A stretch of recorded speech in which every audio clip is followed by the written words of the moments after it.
archaeologists have long ridiculed, pouring scorn and derision on anyone daring to utter the much-reviled A word. As noted at the end of the last chapter, the Greek philosopher Plato, whose dialogues Timaeus and Critias contain the earliest surviving mention of the fabled sunken kingdom, sets the catastrophic destruction and submergence of Atlantis by floods and earthquakes at 9,000 years before the time of Solon, i.e. exactly 9,600 BC. The Greeks could not have known of Göbekli Tepe, let alone that it was mysteriously founded at the very moment Atlantis was said to have died. Moreover, they had no access to the Greenland ice cores dating the end of the Ice Age to 9,620 BC, just 20 years before the foundation of Göbekli Tepe, nor to modern scientific knowledge about the rapidly rising sea levels, often accompanied by cataclysmic earthquakes as the weight of the melting ice caps was removed from the continental landmasses that occurred in this period. With all this in mind, the date Plato gives is, to say the least, an uncanny coincidence. In Danny Natawijaja's view, however, it is no coincidence at all. His research at Gunung Padang has convinced him that Plato was right about the existence of a high civilization in the depths of the last ice age. A civilization that was indeed brought to a cataclysmic end, involving floods and earthquakes, in an epoch of great global instability between 10,800 BC and 9,600 BC. This epoch, which geologists call the Younger Dryas, has long been recognized as mysterious and tumultuous. In 10,800 BC, when it began, the Earth had been emerging from the Ice Age for roughly 10,000 years. Global temperatures were rising steadily, and the ice caps were melting. Then there was a sudden, dramatic return to colder conditions, nearly as cold as at the peak of the Ice Age 21,000 years ago. This short, sharp, deep freeze lasted for 1,200 years until 9,600 BC, when the warming trend resumed. Global temperatures shot up again, and the remaining ice caps melted very suddenly, dumping all the water they contained into the oceans. It is difficult, Natawijaja says, for us to imagine what life on Earth must have been like during the Younger Dryas.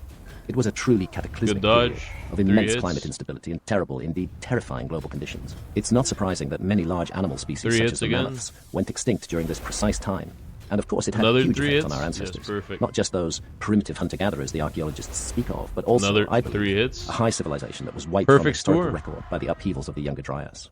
Well, for this boss, a controversial pyramid. It's not going to remain the same, but I've been What has brought Natawijaja to this radical view is the evidence he and his team have uncovered at Gunung Padang. When their drill cores began to yield very ancient carbon dates from organic materials embedded in clays, filling the gaps between worked stones, they expanded their investigation using geophysical equipment, ground-penetrating radar, seismic tomography, and electrical resistivity to get a picture of what lay under the ground.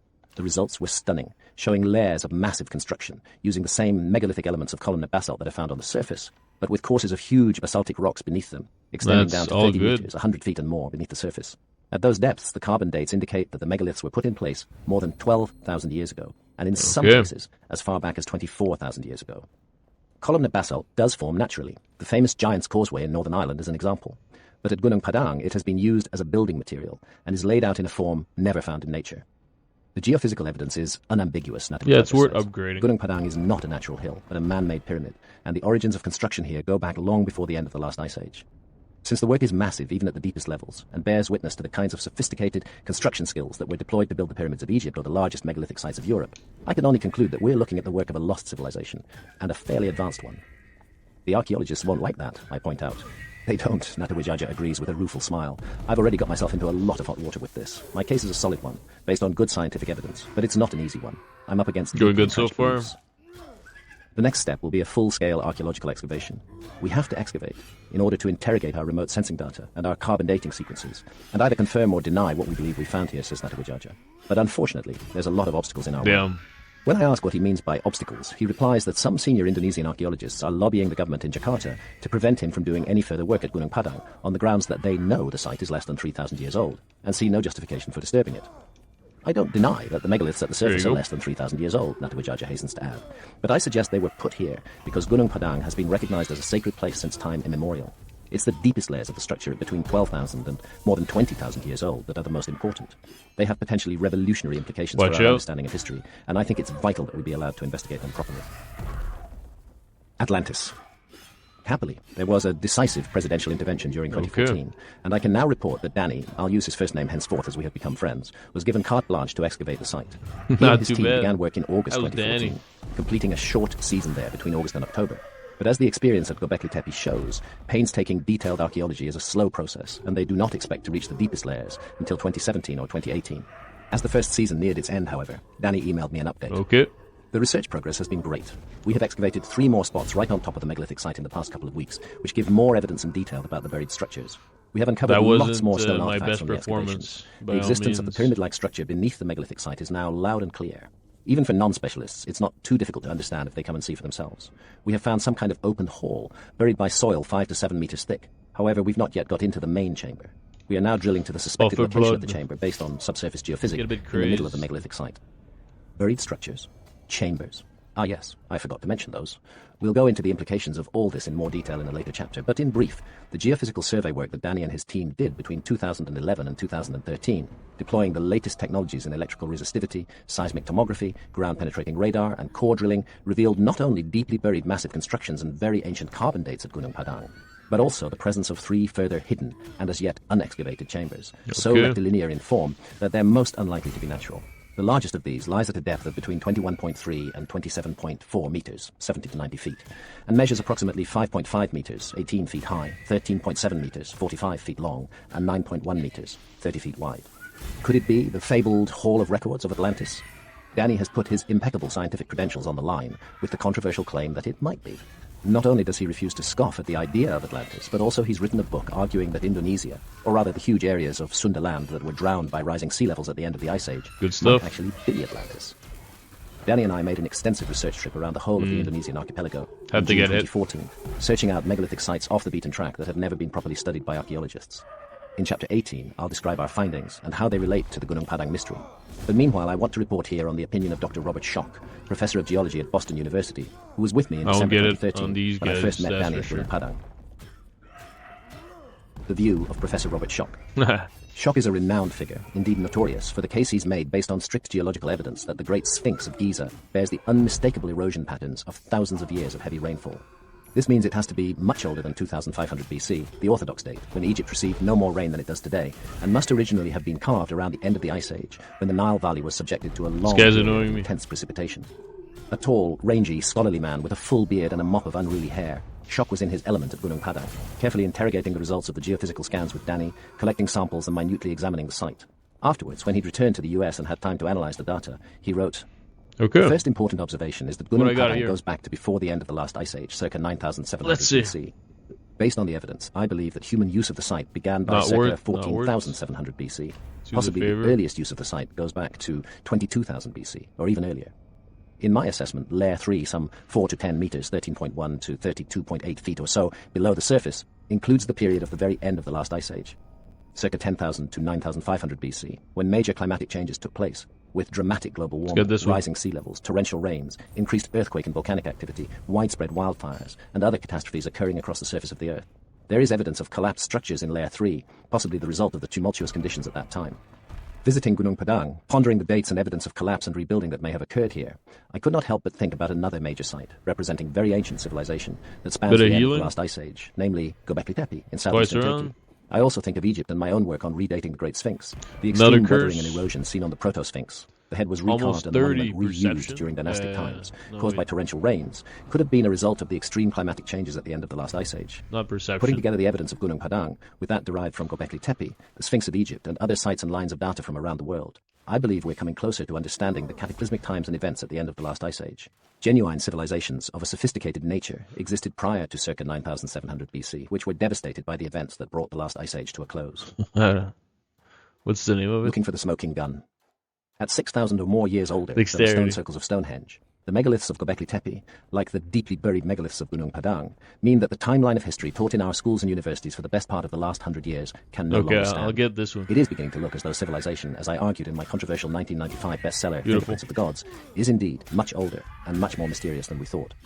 In essence, what I proposed in that book was that an advanced civilization had been wiped out and lost to history in a global cataclysm at the end of the last ice age. Oh, damn. I suggested there were survivors who settled at various locations around the world and attempted to pass on their superior knowledge, including knowledge of agriculture and architecture, to hunter-gatherer peoples who had also survived the cataclysm. Indeed, even today, we have populations I gotta get rid of in that the Kalahari curse. Desert, for instance, and in the Amazon jungle, who all my coexist with our action advanced points. technological culture. So we shouldn't be surprised that equally disparate levels of civilization might have coexisted in the past. What I couldn't do when I wrote Fingerprints, because the data wasn't then available, was identify the exact nature of the cataclysm that had wiped out my hypothetical lost civilization. Instead, I speculated on a number of possible causes, notably the radical Earth crust displacement theory of get rid of Charles this Hapgood, guy? which, though endorsed by Albert Einstein, has since found little favor amongst geologists. And this guy? This absence of a credible smoking gun was one of the many aspects of my argument that was heavily criticized by archaeologists. Since 2007, however, a cascade of scientific evidence has come to light that has identified the smoking gun for me. It's all the more intriguing because it's the work of a large group of impressively credentialed mainstream scientists, and because it does not rule out, indeed, it in some ways hence the reason why the you case for should massive keep crustal instability that I as made your in Fingerprints of the B Gods.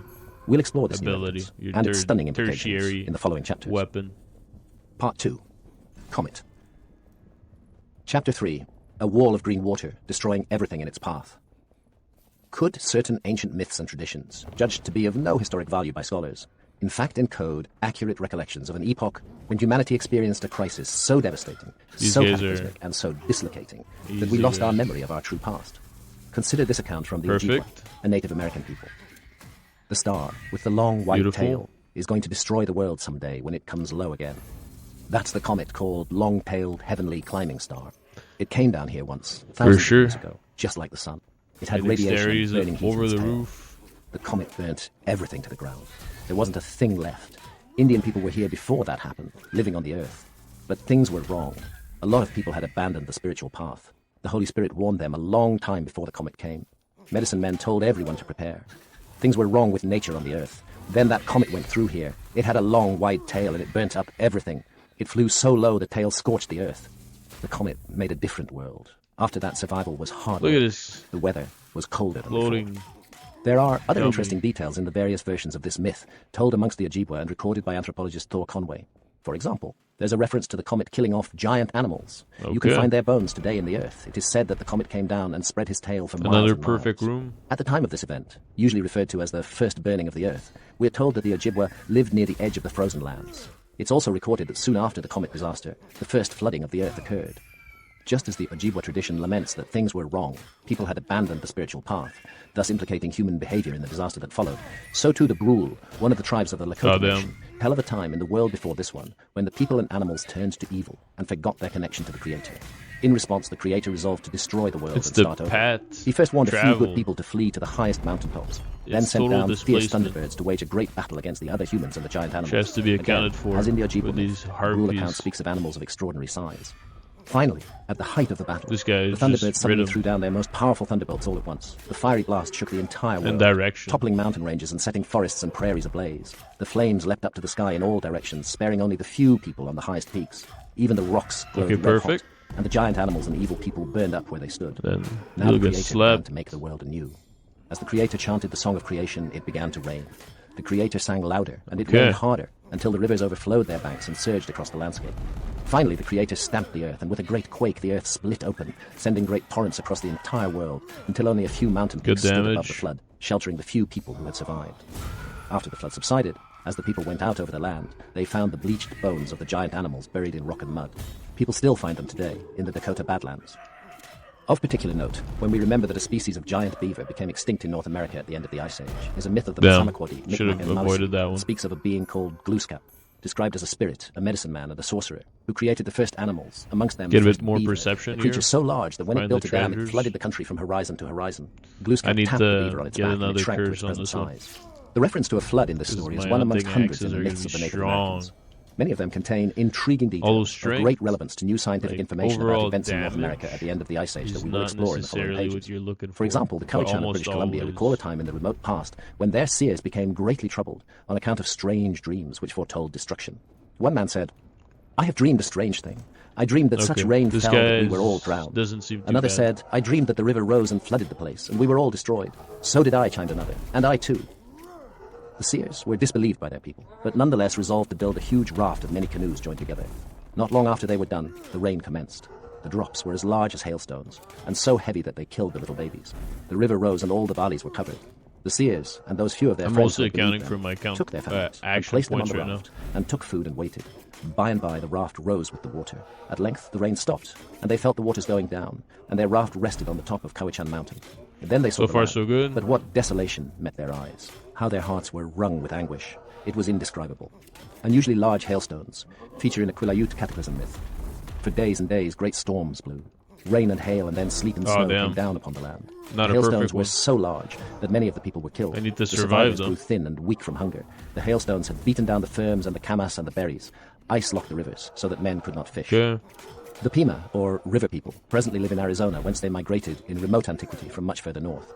As is the case with the cow Not too channel, bad. a seer features in their cataclysm traditions. In this case, a seer who was warned by a great eagle that a flood was coming. Okay, The eagle perfect. visited the seer 4 times, Oh, and damn. each time he ignored its warnings. New attack. You'd better believe what I'm telling you, said the eagle. The whole valley will be flooded. Everything will be destroyed. You're a liar, said the seer. And you're a seer who sees nothing, said the eagle. The bird flew away, and hardly had it gone when a tremendous thunderclap was heard, the loudest there has ever been. The sun remained hidden behind dark clouds, and there was only twilight, grey and misty. Okay, Then the perfect. earth trembled, and there came a great roar of something immense moving. The people saw a sheer green ball There you go. advancing toward them, filling the valley from one side to the other. At first they did not know what it was, and then they realized that it was a wall of green water. Destroying everything in its path, it came like a huge beast, That's a green the monster one. rushing Deadly upon obsession. them, foaming, hissing Not in a a cloud good of idea. spray. It engulfed the seer's house and carried it away with the seer, who was never seen Okay. again. Then the water fell upon the villages, sweeping away homes, people, Constitution. fields, and trees. The flood swept the valley clean as with a broom, Is and it rushed very on beyond the useful. valley to wreak havoc elsewhere. The Inuit of Alaska preserve a tradition of an More earthquake dexterity. accompanied by a terrible flood that swept so rapidly over the earth that only a few people managed to escape in their canoes or take refuge on the top of the highest mountains. The Luiseno of California also remember a flood that covered the mountains and destroyed most of mankind. Only those few who fled to the highest peaks were spared when all the rest of the world was inundated. Similar flood myths were recorded amongst the Hurons, and the Montagnais, who belonged to the Algonquin family, relate how the god Michabo reconstructed the world after a great flood. Okay. Michabo was Now I hunting need with his healing. pack of trained wolves one day when he saw the strangest sight. The wolves entered a lake and disappeared. He followed them into Which the is water to fetch them, not and as he available, did so, the obviously. entire world flooded. Michabo then sent forth a raven to find some soil with Let's which go to make there. a new earth, but the bird returned unsuccessful in its quest. Then Michabo sent an otter to do the same thing, but again to no avail. Finally, he sent the muskrat, and she brought him back enough earth to begin the reconstruction of the world. Lynd's History of the Dakotas, written in the 19th century, preserves many indigenous traditions that would otherwise have been lost. These include an Iroquois myth Oh, damn. that the sea and the waters had at one time infringed upon the land so that all human life was destroyed. The Chickasaws asserted that the world had been destroyed by Gotta water, take but care that of one this guy. family was saved and 2 animals of every kind. Okay, The perfect. Dakotas, also spoke of a time when there was no dry land and when all men disappeared from existence. Myths speaking to science. Damn. For years, an often acrimonious debate has been underway among scholars regarding the peopling of the Americas. Who are the Native Americans exactly? When did they first arrive in the New World? And by what route? Whenever a resolution has begun to look possible, Okay. whenever some kind of consensus Good has been stuff. about to emerge, new information has been presented by one side or the other that calls for a rethink. Beautiful. What has never been in dispute, however, is that the ancestors of today's Native Americans were already in North America 12,800 years ago, when the mysterious cold event that geologists call the Younger Dryas began. Good And that timing. they witnessed and hunted the megafauna that flourished during the Ice Age, including the gigantic Columbia mammoth, the somewhat smaller woolly mammoth, the giant beaver, short-faced bears, giant sloths, 2 species of tapirs, several species of peccaries, and the fearsome American lion. It's thought likely, therefore, that Okay. the references to very large animals I'll in the get myths cited everything. above are not mere fantasies, but preserve eyewitness accounts of some of the many genera of megamammals that were 'Cause I present in North need America everything. before the Younger Dryas began, There you but go. had passed into extinction by the time it ended 1,200 years later. The same goes for the floods that the myths describe, for geologists agree that North America was indeed subjected to episodes of cataclysmic flooding in the final millennia of the last Ice Age. What new research has called into question in the past decade, however, is whether the Beautiful. scale, extent, Okay. and most importantly, the causes of I those hate floods these guys. have been properly They're, understood. The mainstream view well, I is mean, I don't copiously hate 'em, represented and but endlessly they're repeated in books and definitely journals harder published to since the dodge. 1960s. So But in order it to get to hinders grips with a my powerful alternative view that now perfect, poses a serious challenge to established theories, I made an extensive field trip across North America in accomplishment. September and October 2014 with catastrophist researcher Randall Carlson. She such Randall as cannot be a this. reincarnation of J. Harlan Bretz, because J. Harlan Bretz, whose first name was the letter J and who hated it when proofreaders tried to treat it like an initial, when Bretz was ambushed by a lynch mob of his colleagues at a lecture he'd been invited to give to the Geological Society of Washington in the Cosmos Club, Washington, D.C. Nice. Bretz was now calling his flood the Spokane Flood, after the town of Spokane, and liked to refer to the ice sheet from which it had emerged as the Spokane Ice Sheet. Neither term is used today, but Bretz's Spokane Ice Sheet was, effectively, the southern part of that great late Pleistocene ice sheet now known as the Cordilleran. He believed that large parts of it must have melted with extraordinary rapidity, because the volume of water was very great, almost Let's do incredibly this. great. In spite of high gradients to draw it off, the pre-existing valleys first entered Should be were pretty inadequate easy. to carry it all, and the flood spread widely in a complicated group of anastomosing roots. W.C. Alden, then the chief of Pleistocene geology with the profoundly conservative U.S. Geological Survey, objected to the idea that all the channels must have been developed simultaneously in a very short time, Perfect. and took great offense at the tremendous amount of water postulated by Bretz. It There seems you to go. me impossible, Alden protested, that such part of the great ice fields as would have drained across the Columbia Plateau could, under any conditions, have yielded so much water as is called for in so short a time. He admitted that he'd never visited the Scablands himself, but felt sure that a uniformitarian explanation was what was required. The problem would be easier if longer time and repeated floods could be allotted to do the work. James As Bernoulli, it should be. well known as an apostle of geologic gradualism, dismissed the notion of a single cataclysmic flood with words like preposterous, incompetent, and wholly inadequate. He found nothing in Bretz's evidence to exclude his own preferred solution. I get all the namely money. That multiple smaller floods had been involved, and that these would have been of the order of magnitude of the present Columbias, or at most a few times as large. Likewise, G.R. Mansfield doubted that so much work could be done on basalt in so short a time. The Scablands seemed to me better explained as the effects of persistent ponding and overflow of marginal glacial waters, which changed their position or their places of outlet from time to time through a somewhat protracted period. O.E. Mainzer was obliged to confess that the erosion features of the region are large and bizarre, but he too preferred a gradualist explanation. Before a theory that requires a seemingly impossible quantity of water is fully accepted, every effort should be made to account for the existing features without employing so violent an assumption. No I believe need the for any existing of these features can be guys. explained by assuming normal stream work of the ancient Columbia River. In summary, not a single voice was raised in support of Bretz, and there was much patronizing dismissal of his outrageous hypothesis of a single large flood. In particular, the massed geologists homed in on what they clearly believed was the fatal flaw in the case for a sudden and overwhelming cataclysm, namely that Bretz had failed to identify a convincing source for his floodwaters. Bretz replied that he saw no logic in this, since lack of a documented source for the flood did not prove that there had been no flood. I believe no interpretation of channeled Scabland should stand or fail on the Scabland phenomena themselves, he argued. He was, he said, as sensitive as anyone else to adverse criticism, and had no desire to invite attention simply by advocating extremely novel views. Moreover, he himself had repeatedly been driven to doubt the verity of the Spokane flood, only to be forced by reconsideration of the field evidence to use again the conception of enormous volume. These remarkable records of running water on the Columbia Plateau and in the valleys of the Snake and Columbia rivers cannot be interpreted in terms of ordinary river action and ordinary valley development. Enormous volume, existing for a very short time, alone will account for their existence. It was this accumulation of compelling field evidence that Bretz asked to be considered not by emotion, not by intuition, not by reference to received wisdom, but only by the established principles of the scientific method. Ideas without precedent, he was to write later, are generally looked on with disfavor, and men are shocked if their conceptions of an orderly world are challenged. A hypothesis, earnestly defended, begets emotional reaction, which may cloud the protagonist's view. But if such hypotheses outrage prevailing modes of thought, the view of antagonists may also become fogged.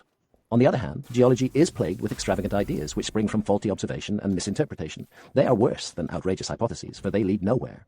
The writer's Spokane flood hypothesis may belong to the latter class, but it cannot be placed there unless errors of observation and direct inference are demonstrated. And this was the problem with all the criticisms of Bretz both before and after the Washington meeting. The geological establishment didn't like what he had to say. It flew in the face of their gradualist reference frame, and they regarded it as a heresy that must be gently but firmly stamped out. In the final analysis, however, they couldn't disprove his science. Yeah, these claws are good. Disapprove of it, which is a very different thing. The heart of the matter remained Bretz's assertion that the ice cap had melted precipitously, and his inability to propose a mechanism that could have brought about such melting. He himself, as noted, did not regard this as a get rid of that stumbling block, corruption. but his critics did. Over the years, therefore, in attempts to appease them, he several times, reluctantly, proposed two possible solutions. These were some sort of radical, short-lived climate change on the one hand, or on the other an episode of volcanic activity beneath the ice cap. He admitted of the former, however, that no such climatic change is recorded elsewhere, and the rapidity demanded seems impossible. While of the latter, he observed that nothing has been found in the literature to suggest Pleistocene volcanism in the area which was drained across the Columbia Plateau.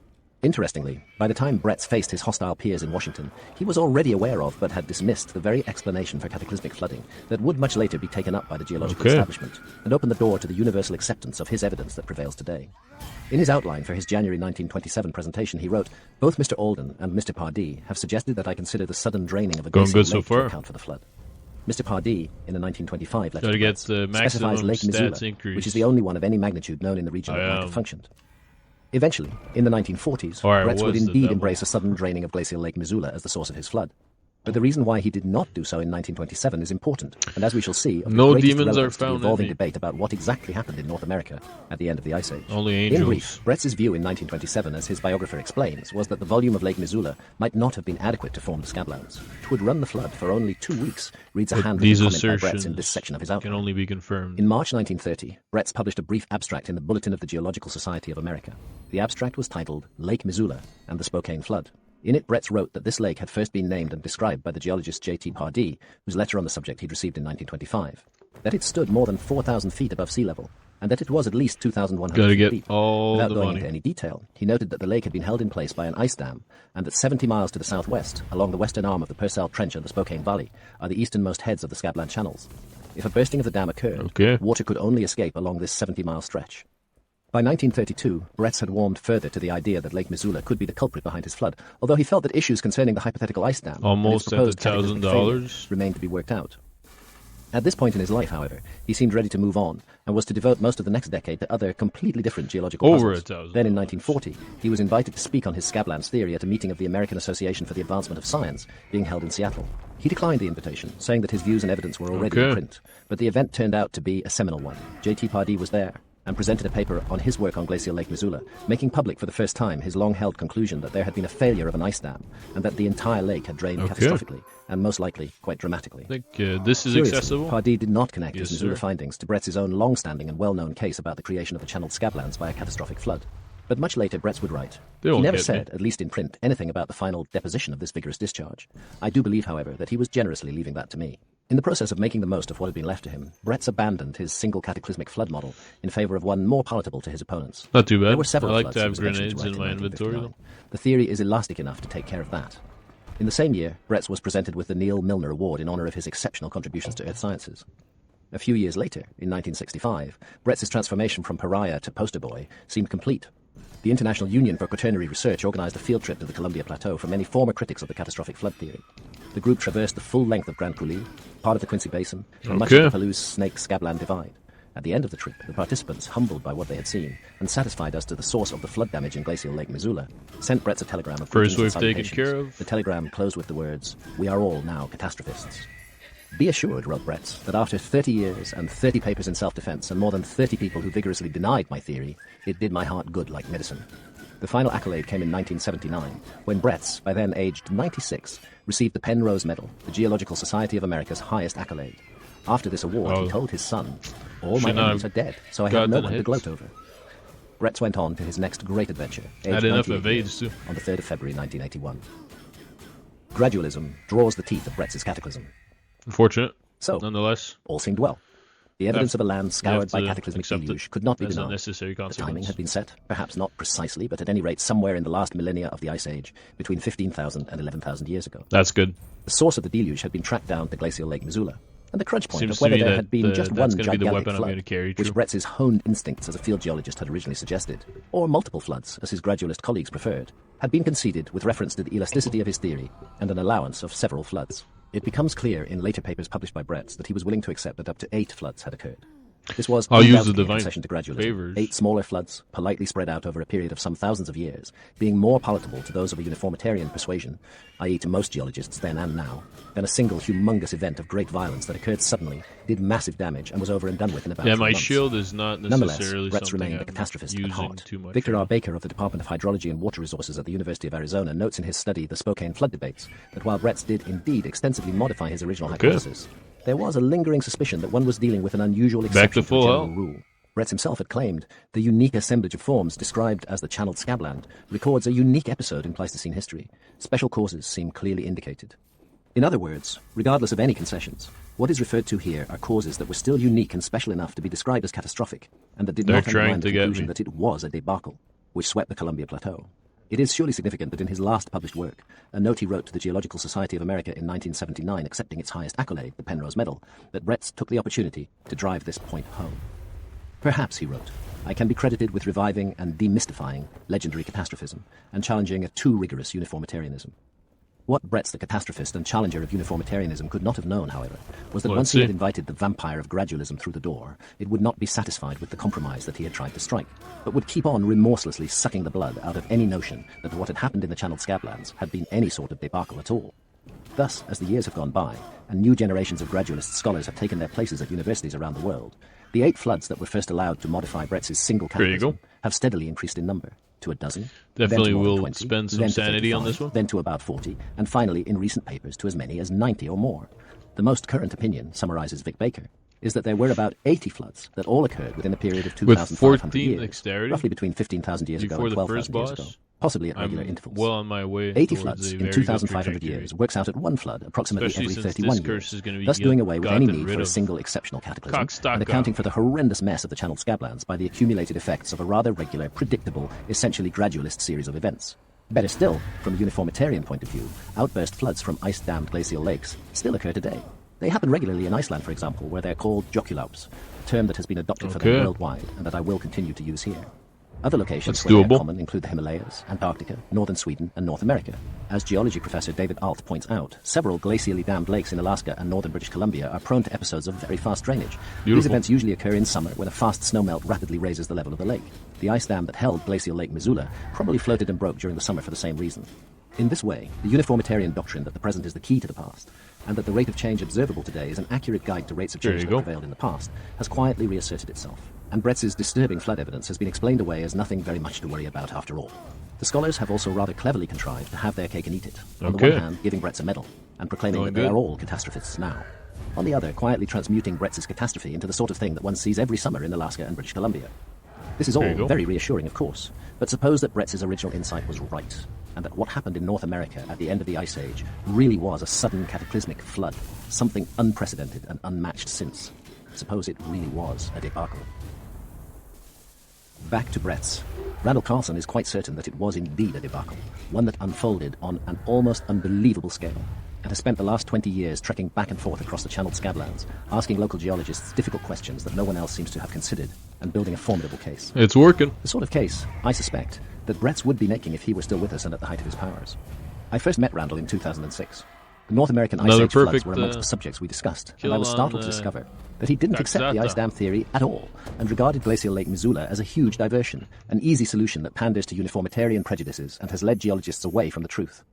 In the years that followed, we corresponded from time to time and occasionally bumped into each other at conferences where we were both speaking. I was enormously impressed by his depth of knowledge, by his field experience, and by the intriguing new insights his research seemed to offer into the mysterious events that brought the Ice Age to an end. I found we shared a particular and growing interest in the Younger Dryas, that return to full glacial conditions that began suddenly 12,800 years ago, just when the world seemed to be warming up, and that ended equally suddenly 1,200 years later. During this peculiar episode, certain Stone Age hunter-gatherer peoples such as the Clovis culture of North America vanished from the archaeological record, and there were mass extinctions of animal species, so clearly something unusual was going on. Yet no uniformitarian or gradualist explanations have ever been offered. That is the way. Moreover, although I didn't investigate it in my 1995 book Fingerprints of the Gods, I realized afterwards that the span of the Younger Dryas from 12,800 years ago to 11,600 years ago coincided exactly with the window during which I had argued that an advanced civilization of prehistoric antiquity was obliterated from the face of the earth and lost from human memory. Accordingly, in my book Underworld, published in 2002, I was more attentive to the Younger Dryas problem. At around 13,000 years ago, I noted, the long period of uninterrupted warming that the world had just passed through, and that had greatly intensified according to some studies between 15,000 years ago and 13,000 years ago, was instantly brought to a halt, all at once, everywhere, by a global cold event known to paleoclimatologists as the Younger Dryas. In many ways mysterious and unexplained, this was an almost unbelievably fast climatic reversion, from conditions that are calculated to have been warmer and wetter than today's 13,000 years ago, to conditions that were colder and drier than those at the last glacial maximum just a few hundred years later. From that moment, around 12,800 years ago, it was as though an enchantment of ice had gripped the earth. In many areas that had been approaching terminal meltdown, full glacial conditions were restored with breathtaking rapidity, and all the gains that had been made since the LGM, last glacial maximum around 21,000 years ago, were simply stripped away. Temperatures fell back on the order of 8 to 15 degrees centigrade, with half this brutal decline possibly occurring within decades. The polar front in the North Atlantic redescended to the level of Cabo Finisterre in northwest Spain, and glaciers re-advanced in the high mountain chains. With respect to temperature, the setback to full glacial conditions was nearly complete. For human populations at the time, in many except the most accidentally favoured parts of the world, the sudden and inexplicable plunge into severe cold and aridity must have been devastating. The sense of mystery and mortal danger to mankind that clung about the Younger Dryas continued to intrigue me, encouraging me to read up on it and try to understand it better. I recall a number of conversations and email exchanges with Randall after 2006 that focused on the subject, and it became increasingly obvious to me that the Younger Dryas had been a global cataclysm in every meaningful sense of the term. It wasn't until 2013, however, when Randall made the case to me that North America, and particularly the channeled Scablands, had stood at the epicenter of that cataclysm, that I decided it was time to see the evidence on the ground. On impulse, I invited him to join me on a field trip. It took more than a year to find a time that worked for both our schedules, but finally, in September 2014, I met Randall in Portland, Oregon, and we took off east and north into neighboring Washington state to explore the Scablands in the big red four-wheel drive we'd hired. Chapter 4. I'll get a curse Journey for it. through the Scablands. We're on a 2,500-mile, 4,000-kilometer road trip from Portland, Oregon to Minneapolis, Minnesota. It's worth it for the shorter stats. If we took the direct route. But we're stopping and diverting into coulees and river valleys and around buttes and up the sides of mountains and across the channeled Scablands immediately south of the vast Cordilleran and Laurentide ice caps that once covered much of North America. That's not the good. objective is for me to get as full an understanding as possible of what happened here. Hyper and careful by the fourth day, when we reach Dry Falls, in the middle of the extraordinary scar on the landscape called Grand Coulee, the picture is beginning to become clear. The The ground under our feet is ancient black basalt, covered with a thin layer of topsoil. The basalt, extruded by volcanic eruptions between 17 million and 60 million years ago, covers much of the Columbia Plateau, and in some places is 2,000 meters, 6,600 feet thick. Not in Grand Coulee, though, because here it's as if some capricious force, perhaps even the hand of God himself, has seized a giant chisel with a blade miles wide, plunged it violently into the earth, and gouged out a sheer-sided gash hundreds of feet deep and almost 60 miles, 96 kilometers long. The chisel, however, was not made of steel, but of immense quantities of rushing, turbulent, debris-laden water that flowed for a few weeks only. Let's grab this. The water of Bretz's flood. Grand Coulee, he wrote, affords the greatest example of canyon cutting by glacial streams, not alone for the Columbia Plateau, but for the world. A glacial river 3 miles in minimum width spilled southward here over the divide and down a steep monoclinal slope. The stream descended nearly 1,000 feet on a grade of approximately 10 degrees. That's the mines. Such a situation is unparalleled even in this region of huge, suddenly initiated high-gradient rivers. At least 10 cubic miles of basalt were excavated and removed. Bretz refers here only to the northern or upper part of Grand Coulee, but the same amount of basalt again was also excavated from lower Grand Coulee as the stream rushed on. Making our way here today, we paused in the Ephrata Erratics fan, south of the southern end of lower Grand Coulee, to see where all that basalt excavated by the waters was dumped. It was a chaotic, jumbled, disturbing sight. Disturbing because as far as the eye could see, in all directions across the prairie, lay scattered countless thousands, more likely millions, of jagged, broken basalt boulders, some about the size of a family car, some smaller, down to the size of a football, and many larger. Everything was reduced to rubble, Randall Carson explained to me as we stood there in the midst of the fan, and that's what you're seeing. This rubble was part of the former world. The former world? Yes, the antediluvian world. And what's lying here on the surface is just a fraction of what the flood flushed out of Grand Coulee. The rubble goes down deep, hundreds of feet deep. From the Ephrata fan, we drove north on Washington State Route 17 into lower Grand Coulee. Its sheer, forbidding basalt cliffs rearing up on either side of us. The grey rain clouds above reflected darkly in a chain of alkaline lakes, Soap Lake, Lenore, Blue Lake, and Park Lake, that lie ponded in its floor. Now we've reached Dry Falls at the head of lower Grand Coulee, and as we get out of the truck, Randall reminds my wife Sandra to bring the camera. You're going to see something cataclysmic here, he announces with a mischievous grin. Meet Randall Carson. You may be too young to remember the 1977 TV series called The Life and Times of Grizzly Adams, but you can always Google it if you weren't here. The eponymous hero, a tough woodsman played by actor Dan Haggerty, was a big, bluff, bearded sort of fellow, and Randall Carlson, by virtue of his enormous beard, his general appearance, and his rough, gruff personal style, reminds me of him a lot. Randall lives in Atlanta, Georgia now, but he spent most of his youth in rural Minnesota, and his voice still carries the quirky undertones of Scandinavian and German that make the Minnesota accent so recognizable. He grew up on the shores of Schmidt Lake, one of tens of thousands of small meltwater lakes spread across Minnesota and Wisconsin, and he used to go fishing there as a boy, perched on a huge boulder that he afterwards understood to be a glacial erratic, a boulder quarried from bedrock and carried by an advancing glacier, perhaps many hundreds of miles from its source, to be deposited in a location far removed from its origin. Today, half a century on from his boyhood, he says that the Midwestern landscapes of his youth have left an indelible imprint on his psyche. From these early experiences, I entered into a sort of dialogue with the earth, which continues unabated to this day. This dialogue has involved thousands of hours spent in the field, traversing and studying a wide variety of landscapes, along with thousands of hours in the study of various sciences related in one way or another to the goal of understanding this extraordinary planet upon which we are engaged in this ongoing human experience. Let's get this guy. It is a fearsomely dynamic planet, one that has undergone profound changes on a scale far exceeding anything within recent times. In fact, I now realize that what we think of as history is merely the record of human events that have transpired since the last great planetary catastrophe. Yeah, I can't also let him understand recharge. that the imprint of these catastrophes is to be found all around us, in virtually every environment, and we are just beginning to be able to perceive and decipher the evidence. Randall makes his living as an architect and builder, but his passion is geology, catastrophist geology. And as those of us who have attended one of his lectures will attest, he knows more about it than pretty much anyone else you are ever likely to meet. He has gleaned his knowledge from a vast reading of the scientific literature, and, as he says above, from thousands of hours of fieldwork. To me, this sort of in-depth, on-the-ground learning, the miles walked through the wilderness, the years of dedicated library research, mean far more than any university degree. Randall is not a geologist, and does not claim to be a geologist, but his grasp of the subject is worth a dozen PhDs. And right now, we're standing on a sort of concrete pier, with waist-high fencing, suspended out over the plunging horseshoe amphitheater of Dry Falls. There's a chill wind blowing. That's unfortunate. And Randall is about to give me a geology lesson. Dry Falls. Ever been to Niagara Falls? It's also unfortunate. I confess that I have not. But you've seen photographs? You have a sense of the place? I suppose so, yes. Okay, so just a guess. Which is bigger? He indicates the vista that confronts us. Dry Falls or Niagara? I'm thinking it's a trick question. Randall, being a Minnesotan, is of course compelled to ask trick questions. I look out at the natural amphitheater. It's a long way down and a long way across. A couple of circular lakes of pooled rainwater, overgrown with reeds, decorate the base of the towering horseshoe of sheer cliffs confronting me. Close over to which it 3 is curses. absolutely obvious huge quantities of water That's must not a have good flowed. run. I haven't been to the Niagara Falls, which are 51 meters high, but I did spend a day of I'll amazement try. at Victoria Falls in southern Africa, and they're 108 meters high. Especially if I The classic drink horseshoe shape of instead Niagara of that you see in all the pictures is repeated at Victoria dodging Falls. some And here's the same traps. horseshoe shape in Washington State in the US, preserved in the dry fossil of an ancient cataract. Dry Falls is bigger than Niagara, I say, sounding more confident than I feel. Okay, good so far, but how much bigger? Twice as big, I hazard a guess? Not bad, Randall says, but actually Dry Falls is close to 3 times as high as Niagara and more than 6 times as wide. He points. See how the cliffs are scalloped there? I do. The Dry Falls horseshoe is in fact 2 horseshoes side by side, one to the east, one to the west.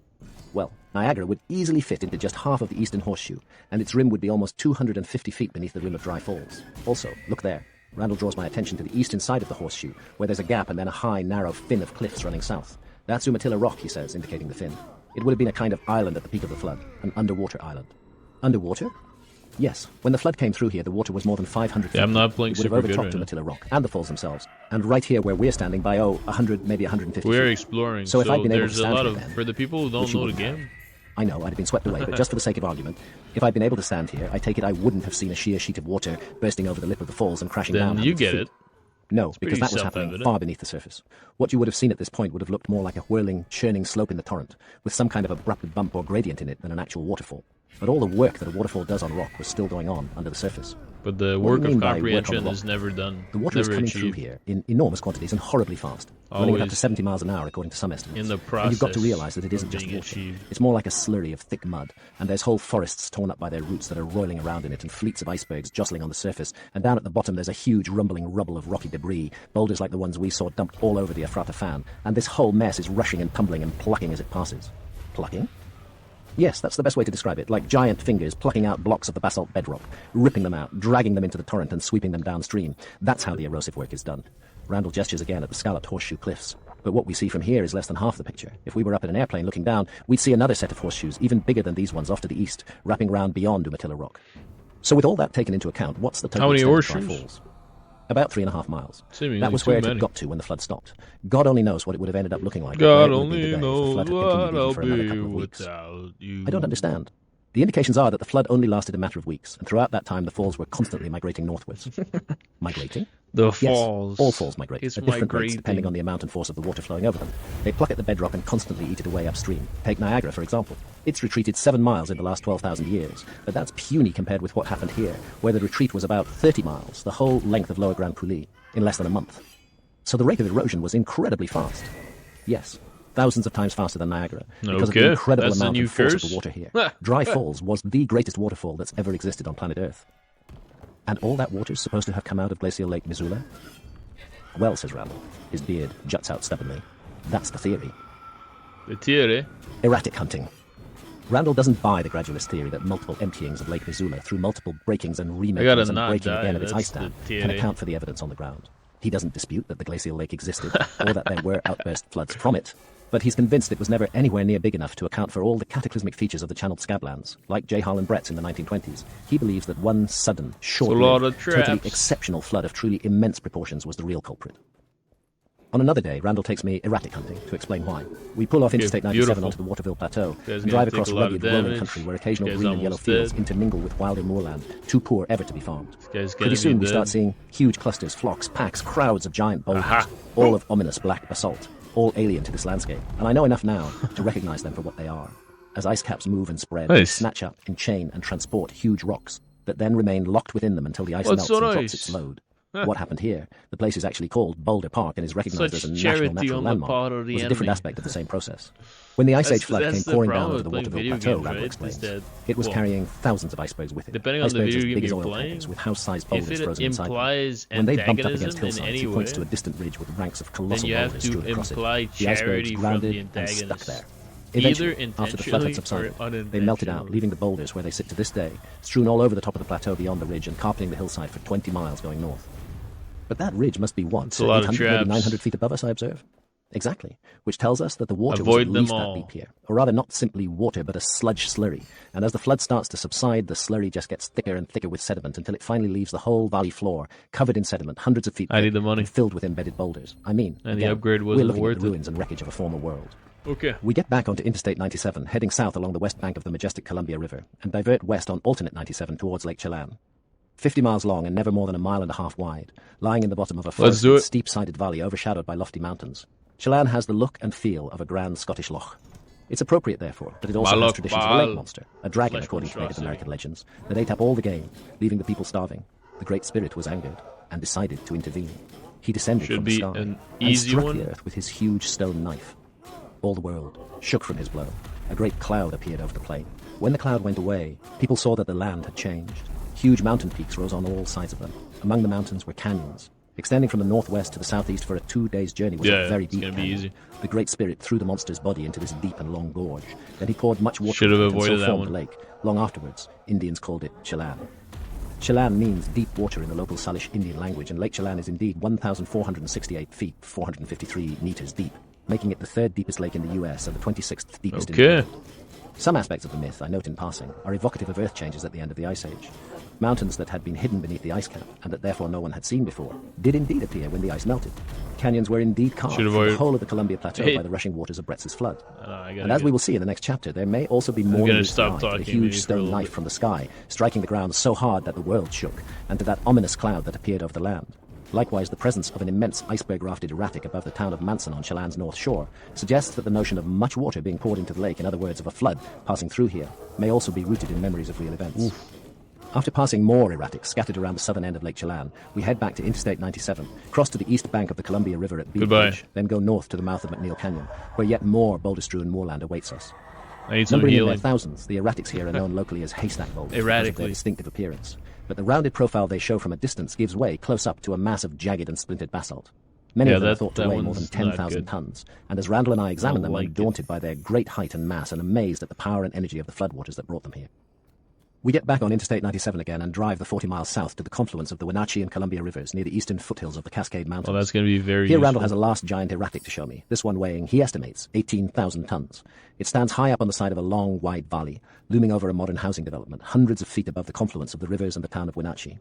We scramble to the top of the erratic, so we can look down on the rivers glistening far below. Obviously, Randall explains, the floodwaters must have filled the whole valley from bottom to top. So when the iceberg floated in, it stranded right here, then melted away and left this sitting on the ridge. It's not too bad. The flood itself? Where did it go next? The water coming down through here met the water coming out of Grand Coulee and Moses Coulee and many other scoutland channels, and then it all together flowed down to Pasco Basin and Wallula Gap. Black rain. The next day finds us on top of a high bluff overlooking Wallula Gap. I got 53. So the water here rose up to roughly 1,200 feet above sea level, Randall says. No healing. He consults his GPS. Possible. And where we're standing now is 1,150 feet above sea level, so the flood would have been 50 feet over our heads. And the water came from which direction?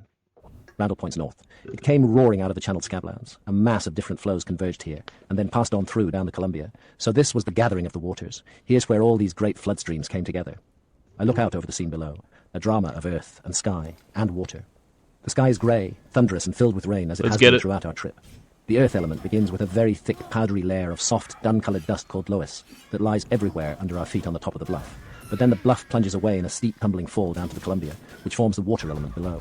Across the stream, more than a mile wide here, the terrain rises again towards the east, not so sheer as on the west side where we're standing,